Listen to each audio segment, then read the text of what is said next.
제 19장.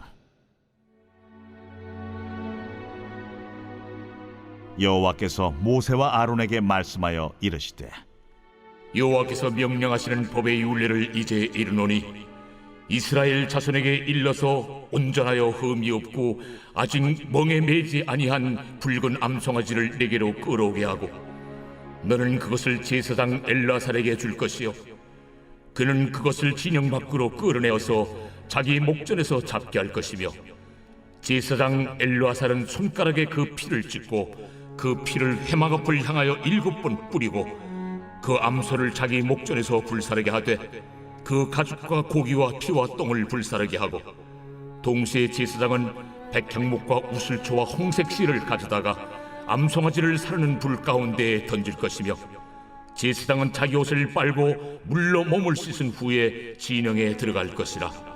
그는 저녁까지 부정하리라. 송아지를 불사른 자도 자기의 옷을 물로 빨고 물로 그 몸을 씻을 것이라. 그도 저녁까지 부정하리라. 이에 정결한 자가 암송아지의 채를 거두어 진영 밖 정한 곳에 둘지니 이것은 이스라엘 자손 회중을 위하여 간직하였다가 부정을 씻는 물을 위해 간직할지니 그것은 속죄제니라. 암송아지의 채를 거둔 자도 자기 옷을 빨 것이며 저녁까지 부정하리라. 이는 이스라엘 자손과 그 중에 거류하는 외인에게 영원한 율례니라. 민수기 19장에는 붉은 암송아지를 태운 재를 물에 타서 뿌리는 이야기가 기록되어 있습니다. 이 붉은 암송아지의 재에 관한 이야기는 우리 신앙생활에 대단히 중요한 문제 한 가지를 다루고 있습니다. 그게 뭔가 하면 예수님을 믿고 구원받은 사람이 매일매일 짓는 죄를 어떻게 처리할 것인가에 대한 것입니다. 우리의 구원에는 이중적인 측면이 있습니다. 예수 그리스도를 구주로 믿고 구원받는 순간 우리는 죄의 책임으로부터 영원히 벗어나게 됩니다.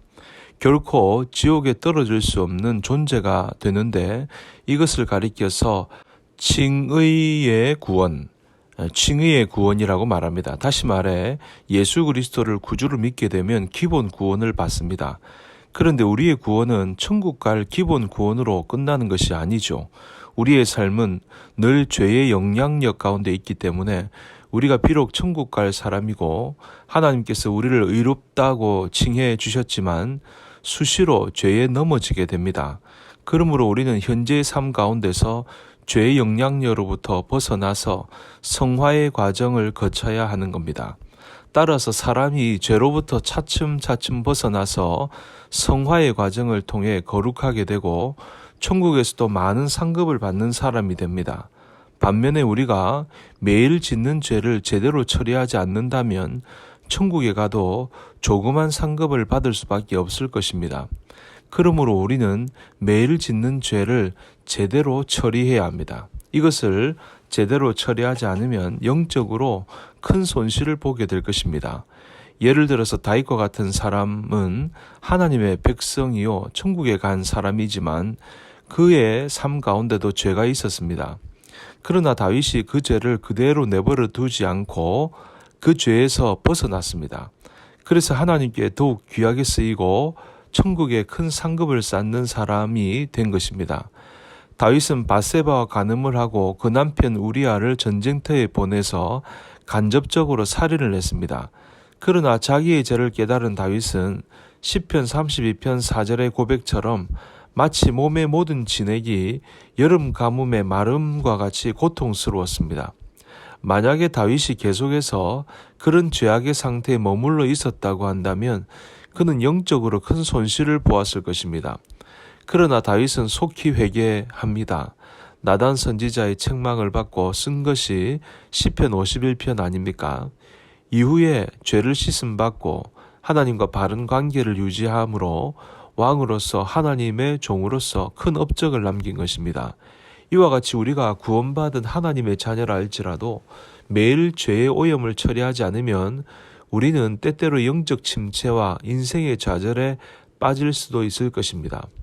오늘 본문에 나타난 붉은 암송아지의 제 교훈은 한마디로 매일매일 죄의 오염을 씻으라. 광야 40년의 삶 동안 이스라엘 백성들은 오염되기 쉬운 환경 속에 늘 노출되어 있었습니다. 가데스 바네아의 그 불신앙의 사건을 통해 40년 동안 광야에서 무려 60만 명이 죽었습니다. 여호수아와 갈렙을 제외하고 평균적으로 40년 동안 하루에 약 40명씩 죽었다고 추정할 수 있습니다. 여기저기서 장례를 치르고 곡을 하였을 것입니다. 그러니까 이스라엘 사람들이 그 장례를 치르는 동안 또 죽은 시신을 다루는 동안 오염될 가능성이 굉장히 높았습니다. 내일 보실 본문인데 이스라엘 백성들이 부패를 통해 오염되는 4가지 경우를 적고 있습니다. 11절에 보면 사람의 시체를 만진 자는 7일을 부정하리니 그 시체와 직접 접촉하면 부정해지는 것입니다. 두 번째는 장막에서 사람이 죽을 때의 법은 이러하니 무릇 그 장막에 들어가는 자와 무릇 그 장막에 있는 자가 7일 동안 부정할 것이며 그 장막에서 여러 사람이 살고 있는데 그 중에서 한 사람이 죽었다면 시신을 만지지 않았다 할지라도 장막에 함께 있는 모든 사람이 오염되어 부정해지는 것입니다. 세 번째로 무릇 뚜껑을 열어놓고 덮지 아니한 그릇도 부정하니라. 장막 안에 사람이 죽었는데 그 장막 안에 뚜껑을 덮지 않은 그릇이 있다면 뚜껑 덮지 않은 그릇과 함께 내용물도 부정하다는 것입니다. 또 16절에 보니까 누구든지 들에서 칼에 죽이운 자나 시체나 사람의 뼈나 무덤을 만졌으면 7일 동안 부정하리니 들을 지나가다가 전쟁통에 활에 맞아 죽은 군인의 시신이나 뼈에 몸이 닿아도 그 사람이 부정해지는 것입니다. 이처럼 이스라엘 백성들은 늘 오염의 위험에 처해 있습니다. 그리스도인들이 살아가고 있는 이 세상도 이와 같습니다. 우리는 언제 어디서나 죄에 오염될 환경에 처해 있습니다. 늘 죄인과 접촉하고 죄인들과 함께 살아가고 있기 때문입니다. 이 오염을 처리하지 않게 되면 큰 위험과 손해가 옵니다. 13절 누구든지 죽은 사람의 시체를 만지고 자신을 정결하게 하지 아니하는 자는 여호와의 성막을 더럽힘이라. 그가 이스라엘에서 끊어질 것은 정결하게 하는 물을 그에게 뿌리지 아니하므로 깨끗하게 되지 못하고 그 부정함이 그대로 있음이니라. 어떻게 보면 작은 범죄에 비해 큰 형벌은 아닌가 생각될 정도로 그 벌이 큽니다.